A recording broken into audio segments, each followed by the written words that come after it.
चला एका वेगळ्या जगात जाऊया. समजा वर्ष आहे 2026. इथे तंत्रज्ञान बनवण्याचे सगळे नियम, सगळा विचारच पूर्णपणे बदलला आहे. आता फक्त कोड लिहिणं, प्रोग्राम बनवणं महत्त्वाचं नाहीये, तर एआयच्या नैतिकतेची एक नवीन नियमावली आली आहे, जी पाळावीच लागते. तर आज आपण या नवीन नियमावलीच्या जगात डोकावून पाळणार आहोत आणि समजून घेणार आहोत की तंत्रज्ञानासाठी नेमकं काय नवीन आहे. बघा, पूर्वी तंत्रज्ञान समोर एकच साधा प्रश्न असायचा, आपण हे बनवू शकतो का? पण 2026 मध्ये हा प्रश्नच मुळापासून बदलला आहे. आता विचारलं जातंय, आपण हे खरंच बनवायला हवं का? आणि जर बनवायचं असेल तर ते कोणासाठी बनवायचं? हा बदल फक्त तांत्रिक नाहीये, तर आता यात एक सामाजिक जबाबदारीची भावना आली आहे. तर मग आज आपण या विषयावर 5 मुख्य भागांमध्ये चर्चा करणार आहोत. सुरुवात करूया नवीन आचारसंहितेपासून, मग बघूया निष्पक्षता म्हणजे काय, त्यानंतर पारदर्शकता, जागतिक नियम आणि सगळ्यात शेवटी भविष्यात आपल्यासमोर कोणती आव्हानं उभी राहणार आहेत. चला तर मग थेट पहिल्या भागाकडे वळूया, तंत्रज्ञानांसाठीची नवीन आचारसंहिता. आता गोष्ट फक्त कोड आणि लॉजिक पुरती राहिलेली नाही. आता प्रत्येक कोडच्या ओळीचा सामाजिक परिणाम काय होतो याचा विचार करणं बंधनकारक झाले. आणि यात 3 मुख्य कर्तव्य आहेत, ज्यावर आपण आता एक एक करून बोलणार आहोत. यातलं आपलं पहिलं आणि खरं सांगायचं तर सगळ्यात महत्त्वाचं कर्तव्य आहे निष्पक्षता. एआय सिस्टीममध्ये जो काही पक्षपातीपणा नकळतपणे येतो तो कमी करणं किंबहुना नाहीसा करणं ही आता प्रत्येक इंजिनियरची एक मुख्य जबाबदारी बनली आहे. पण थांबा, निष्पक्षता हा शब्द ऐकायला खूप छान वाटतो, पण याचा नक्की अर्थ काय? एआयमध्ये ही निष्पक्षता प्रत्यक्षात दिसते तरी कशी? ही फक्त एक मोठी संकल्पना आहे की तिचं काहीतरी व्यावहारिक रूप पण आहे? याचं उत्तर कदाचित तुम्हाला आश्चर्यचकित करेल. कधीकधी नैतिक एआय म्हणजे काहीतरी खूप मोठं, क्लिष्ट अल्गोरिदम नसतं, तर ते आपल्या रोजच्या वापरातल्या कीबोर्ड इतकं साधं आणि मूलभूत असू शकतं. उदाहरणच घ्यायचं झालं तर विचार करा, लाखो मराठी भाषिक आहेत.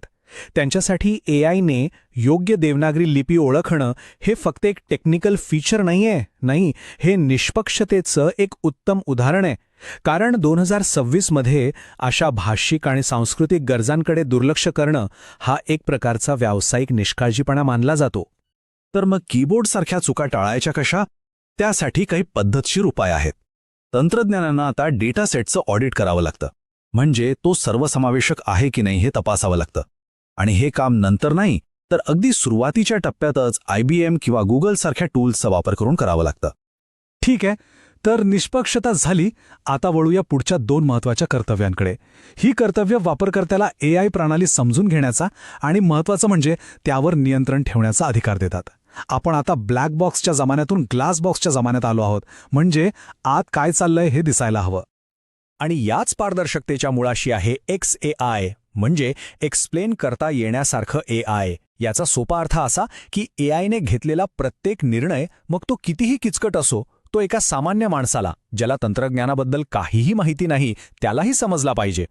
ही माहिती देण्यासाठी मॉडेल कार्ड्स नावाची एक भन्नाट संकल्पना वापरली जाते. हे अगदी आपण खाण्याच्या पदार्थांवरचं न्यूट्रिशन लेबल बघतो ना, तसंच आहे. या कार्डवर त्या एआय मॉडेलचा उद्देश काय आहे, त्याच्या मर्यादा काय आहेत आणि त्यात काय चुका होऊ शकतात, हे सगळं स्पष्टपणे लिहिलेलं असतं. चला एक खरं उदाहरण बघूया. समजा एआयने एखाद्याचा कर्ज अर्ज नाकारला. जुन्या काळात कारण कळलंच नसतं, पण XAIमुळे आता ती सिस्टीम तुम्हाला नक्की सांगेल की कोणत्या कारणांमुळे तो अर्ज नाकारला गेला. यामुळे संपूर्ण प्रक्रियेत एक जबरदस्त पारदर्शकता येते. आणि तिसरं कर्तव्य जे खूप महत्त्वाचं आहे ते म्हणजे सगळ्या कंट्रोल माणसाच्या हातात ठेवणं. एआय हे एक साधन आहे, ते मानवी निर्णयाची जागा घेऊ शकत नाही. यासाठी प्रत्येक सिस्टममध्ये एक किल स्विच किंवा मॅन्युअल ओव्हरराईड असणं गरजेचं आहे. आणि हो, वापरकर्त्याच्या डेटाचं संरक्षण करणं तर आलंच. बरं, हे सगळं बोलायला छान वाटतं, पण हे फक्त कागदावरचे नियम आहेत का? अजिबात नाही.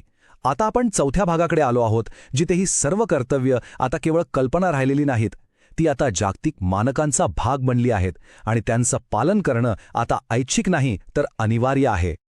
इथे बघा, युनेस्को सारखी संस्था मानवाधिकार आणि सांस्कृतिक विविधतेवर लक्ष देत आहे. IEEE नैतिक डिझाईनवर जोर देत आहे. युरोपियन युनियनचा एआय कायदा जोखमीवर आधारित नियमन करतोय आणि ISOने तर एआय व्यवस्थापनासाठी जागतिक मानकच तयार केलंय. चला आता या विश्लेषणाच्या अंतिम टप्प्याकडे जाऊया, भविष्यात डोकावून बघूया. 2026 मध्ये तंत्रज्ञ काही अशा नवीन नैतिक समस्यांना तोंड देत आहेत ज्या काही वर्षांपूर्वी अस्तित्वातच नव्हत्या. आता काही नवीन आणि गुंतागुंतीचे प्रश्न उभे राहिले आहेत. जसं की एखाद्या सेल्फ ड्रायव्हिंग एआयनी चूक केली तर जबाबदार कोण? बाजारात आपलं प्रॉडक्ट लवकर आणण्याच्या नादात सुरक्षेकडे दुर्लक्ष करण्याचा धोका आहे. आणि हो, मोठे एआय मॉडेल्स ट्रेन करण्यासाठी जी प्रचंड ऊर्जा लागते त्याचं काय? या पर्यावरणाच्या जबाबदारीचं काय? आणि हेच या सगळ्या चर्चेचं सार आहे. 2026 मध्ये सर्वात मूल्यवान तंत्रज्ञ तो नाही जो सगळ्यात फास्ट कोड लिहितो, तर तो आहे जो हे सिद्ध करू शकतो की त्याचा कोड न्याय्य आहे, पारदर्शक आहे आणि सगळ्यात महत्त्वाचं सुरक्षित आहे. आणि जाता जाता एक शेवटचा प्रश्न. विचार करा की जेव्हा एखाद्या तंत्रज्ञाच्या यशाचं मोजमाप फक्त स्पीड किंवा फंक्शनॅलिटीने नाही तर सुरक्षितता आणि निष्पक्षतेने होतं, तेव्हा त्या तंत्रज्ञाचं मूल्य, त्याची किंमत कशी बदलते? नक्कीच विचार करण्यासारखा प्रश्न आहे, नाही का?